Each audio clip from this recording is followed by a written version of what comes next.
Wealth isn't optional, it is one of the primary battlefields in your life. Most believers are stuck not because they lack faith, but because they've been told a lie that smallness is holy and surviving is enough. Imagine the level of impact and influence that you can make in your community, in your life, in your family, in your world, if you had access to a lot of resources. Here is the truth: God wants your provision to match your purpose. Money isn't evil, it's ammunition for the mission He's called you to. And the moment you steward the resources well, you become dangerously unstoppable, a force that can advance His work in ways most people only dream of. So, today I'm going to show you 6 principles that break the chains holding you back financially and why ignoring them keeps your vision waiting for you to wake up. Now, principle number 1, I call it the battlefield mentality. This is war, and money is ammunition. Without it, your mission is stuck. Without it, your family, your church, you, the vision cannot move forward. The enemy knows this. He doesn't need to destroy you directly, he just needs to distract you with bills, debt, fear. So you're stuck worrying about rent, you're stuck worrying about bills, no time to expand your vision and plan and invest and expand. All your focus is on how to survive the next day. I had this battlefield mentality against the fear of failure that was crippling me for years. So when I decided to build my first business, I had the strategy and the roadmap. Then I went to work, just stepping out and doing it. I put in 16 hours of work every day, 7 days a week for 7 months straight. That business made me more in a month than my regular job. Because if you cannot fix your money issues, you cannot carry out your God given destiny. So, here are the practical steps that I did. Write down every area of your life that you want to impact with your resources. Is it your family, church, community, missions? Then track your money like a soldier on a mission. Know what comes in, where it comes from, and where it goes, and how it can fuel the vision. Treat every financial decision as a strategic move in that battlefield. Don't just spend like it's a random choice. Principle number 2, mindset combat. Scarcity is surrender. It is you playing small. It is you giving up on doing the work that is needed to fulfill your purpose.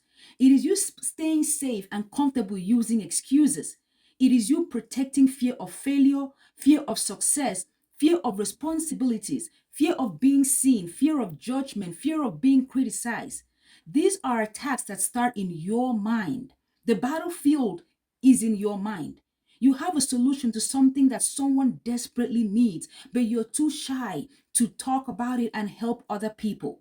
You're more concerned about criticism, judgment, failure, and that is being selfish. That is what helped me step out of my comfort zone and get out of my shell to even do YouTube, because this is something I never in my entire life envisioned myself doing. I have had the financial result for myself by God's grace, but I was too shy to show other people what I did, how I got to that result. So when I looked at it as being selfish, as trying to hide and protect my ego from being criticized or from being judged, when you see it as being selfish, you protecting that ego, it helps you reframe your mindset and step out of your comfort zone to help other people with the solution you've had for yourself. So the practical steps that helped me: identify and write down fears that are holding you back.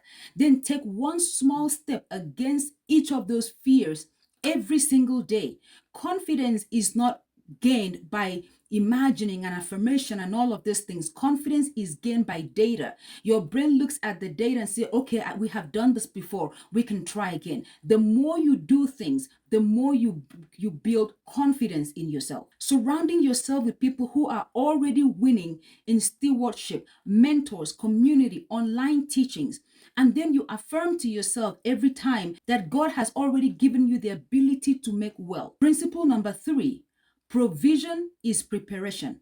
People think that wealth is comfort, but that's not it. Wealth is readiness.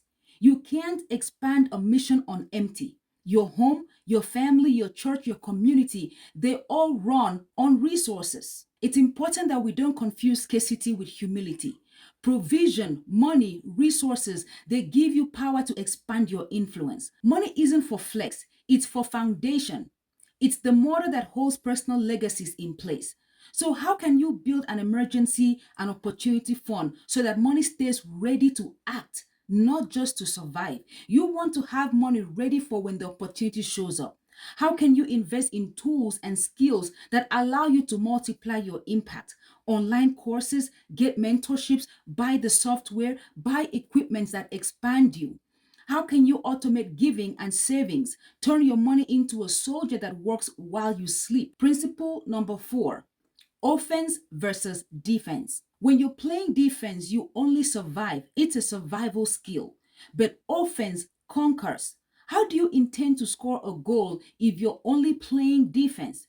Too many Christians are stuck in just avoiding debt, pinching pennies, hoping to survive. You cannot win like that. Don't spend all your time on protecting what you have. Step out and gain more. Here is what I did. Identify one problem you have solved for yourself that you can monetize, use it to help others in exchange for money.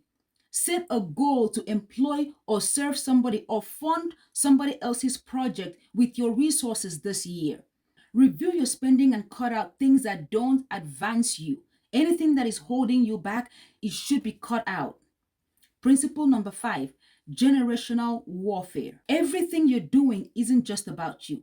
Proverbs 13, verse 22 says, a good man leaves an inheritance for his children's children, not just his children.